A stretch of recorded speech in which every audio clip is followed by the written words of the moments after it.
Hey, this is Isaiah Miles from Dijon, and you're watching KTM Kato.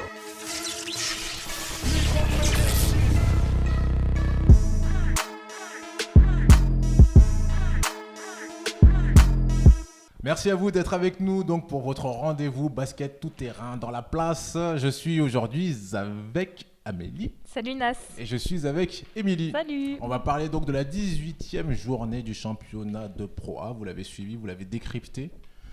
Vous êtes prête à nous en parler ? Oui, on est prête. Alors pour le sommaire de cette émission, donc on va parler dans un premier temps de Gravelines Dunkerque face à Dijon.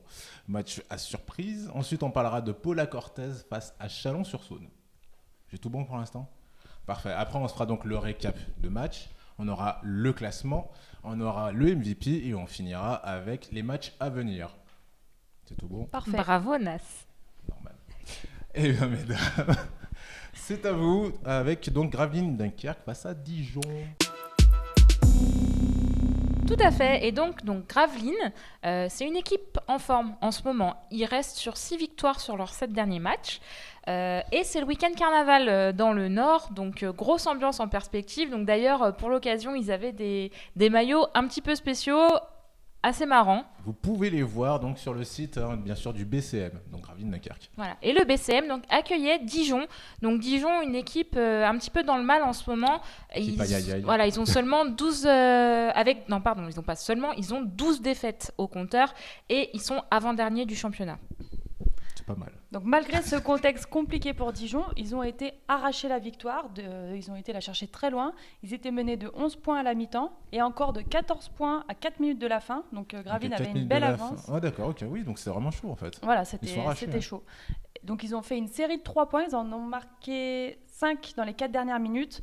Et un Axel Julien a arraché les prolongations, donc ils ont eu 2 prolongations.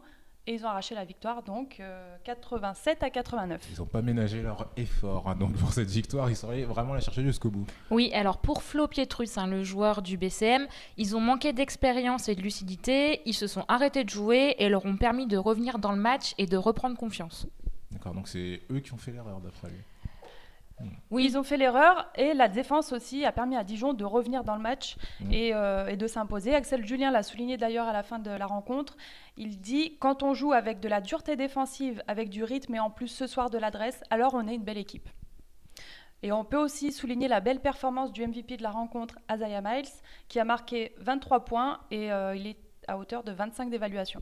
25 d'évaluation, je le rappelle, c'est un cumul de toutes les stats, ça donne une certaine moyenne. On avait statué, et donc ça sera la vérité, votre vérité, qu'à partir de 15 d'évaluation, c'est pas mal. C'est pas mal, c'est ça.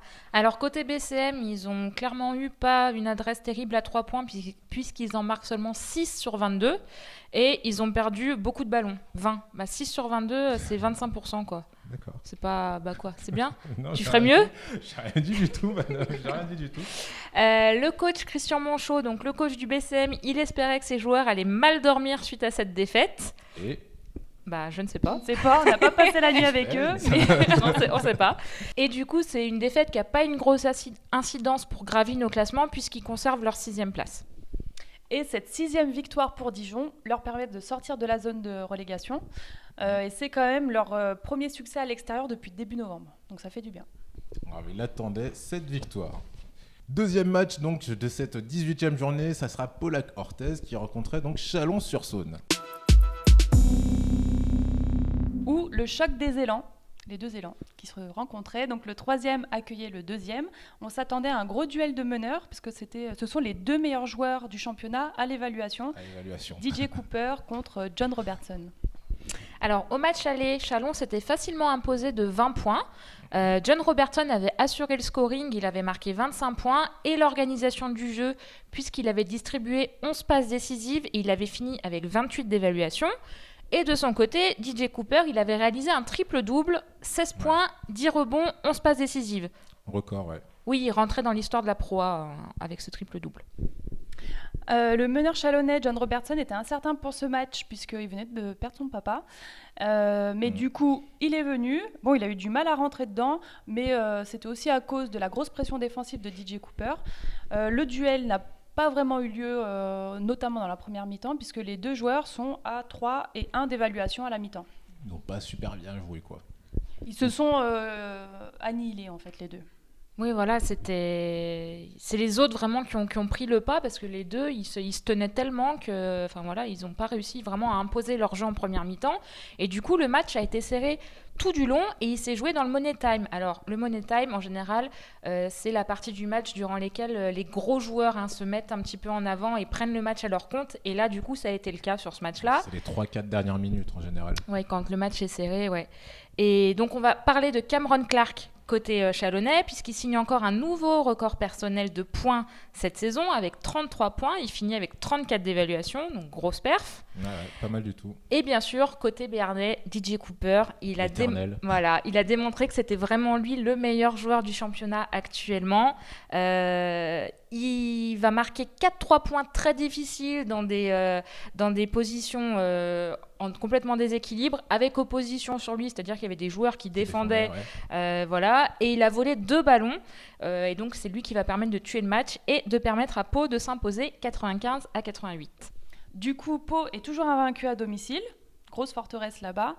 Selon Jean-Denis Choulet, donc l'entraîneur de Châlons, c'était un très beau match avec une victoire méritée pour Pau et un gros plus pour le basket parce que les gens se sont régalés en regardant cette rencontre. Et il a été très fair-play. Il a souligné la belle prestation du jeune Elio Kobo, en sortie de banc, qui a eu quand même 21 d'évaluation. Donc c'est un gros banc à Pau contre un banc un peu moins performant pour Châlons. Le banc de Pau a marqué 41 points contre seulement 10 pour le banc chalonnais. Gros apport du banc du côté de Pau. Oui, parce que d'ailleurs, le banc de Châlons, à la mi-temps, il avait marqué seulement 3 points grâce à Axel Bouteille. Et ils ont 10 points en tout. Bon. Ce match était diffusé en clair sur la 23, donc ça c'est une bonne chose. 23, continuer, normalement ça continue tous les dimanches à 18h30, il y aura un match diffusé. Et pour cette première diffusion, c'était un très beau match qui méritait pas de perdant. Très bien. On a fini là-dessus. Et donc on va passer au récap des matchs. Lyon-Villeurbanne-Nanterre, après une première mi-temps dominée par la Svel et malgré un effectif réduit, c'est Nanterre qui l'emporte 74-88. Spencer Butterfield a été décisif pour Nanterre puisqu'il a inscrit 20 points. Paris-Levallois, qui est souvent en difficulté à domicile, se rassure face à Antibes en gagnant 86-67. Louis Labéry fait un excellent match avec une bonne adresse et un double-double, 17 points et 10 rebonds. Le Mans se fait écraser à Strasbourg 92-63. Cette défaite est lourde de conséquences puisqu'après ce match, Le Mans s'est séparé de son coach Herman Kunter. Orléans, équipe en grosse difficulté en cette mi-saison, allait à Hier-Toulon et s'incline 78-61. Hier-Toulon semble plutôt en forme en ce moment puisque c'est leur 3e victoire d'affilée. Nancy, l'équipe dernière du classement, renoue avec la victoire face à Châlons-Reims 89-80. Les lancers francs et l'adresse à 2 points ont été les facteurs clés de leur victoire. Monaco a croqué à domicile le Portel 81-57. Le Portel s'est fait clairement dominer et n'a pas réussi à mettre en place son jeu. Limoges, qui allait jouer à Cholet, a gagné. Donc au classement pour cette 18e journée, nous retrouvons en tête Monaco, suivi par Chalon-sur-Saône et Paul Cortez qui sont ex-aequo, mais avantage au point d'avérage pour Chalon-sur-Saône. En 5e position, on retrouve Paris-Levallois, Gravelines-Dunkerque, Lyon-Villeurbanne et Strasbourg. Toujours en bas de classement, nous avons Nancy qui est toujours dans une situation délicate. Nous allons passer maintenant, mesdames, au MVP donc, de cette 18e journée. Qui avez-vous choisi ? On va commencer par toi, Amélie. Alors, qui as-tu choisi ? Alors, moi, j'ai choisi Roméo Travis de la SIG Strasbourg. Contre Le Mans, il a fait un plutôt bon match. Il a marqué 12 points, il a pris 6 rebonds, il a fait 7 passes décisives. Il finit avec 23 d'évaluation. Il avait déjà signé 23 d'évaluation la semaine dernière face à Châlons-Reims. Alors, Roméo Travis, il est arrivé en Pro la saison dernière. Il avait commencé sa saison à Strasbourg. Il avait été au Mans.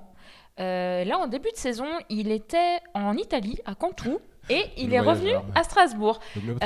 Et pourquoi est-ce qu'il est revenu ? Pour lui, c'est un choix qu'il explique pour la qualité de vie pour sa famille qu'il peut avoir à Strasbourg, et aussi pour l'opportunité de rejouer sous les ordres de Vincent Collet, qui sait l'utiliser et le mettre à l'aise. Oui, un petit peu, ouais. Ok, très bien. Le MVP de ton côté, qui est le même que le mien d'ailleurs. Oui. On pourrait checker. Moi, c'est le gaucher aux mains d'or, le petit magicien, le meneur béarnais, DJ Cooper, qui, on va pas revenir sur le match, mais il est auteur de 17 points, 5 sur 8 aux 3 points. Il a fait 9 passes décisives et il est à 24 d'évaluation. Et moi, il m'a régalé à la fin du match. Très bien, très bien. Bah pareil, hein, donc t'as tout dit. Moi aussi, DJ Cooper. Maintenant, donc, on va passer au match à venir, donc pour la 19e journée. Alors, qui as-tu choisi? Quel match as-tu choisi plutôt? Amélie. Moi, je vous conseille Gravelines Asvel. Ça sera dimanche à 18h30 en clair sur la chaîne numéro 23, donc profitez-en. Et toi, Émilie? Moi, ça sera Le Mans-Nanterre à 18h30 samedi. Ça sera sur SFR Sport 2. Quant à moi, puisque vous me le demandez, eh bien, je vais regarder le match Gravelines-Dunkerque, Lyon-Villeurbanne, tout comme toi, Amélie. Excellent choix. Eh bien, écoutez, on se retrouve la semaine prochaine. Merci à vous, mesdames, pour toutes ces informations. Et restez bien, puisque à la fin de cette vidéo, vous allez retrouver le bêtisier. Passez une bonne semaine et à très bientôt. Ciao, ciao.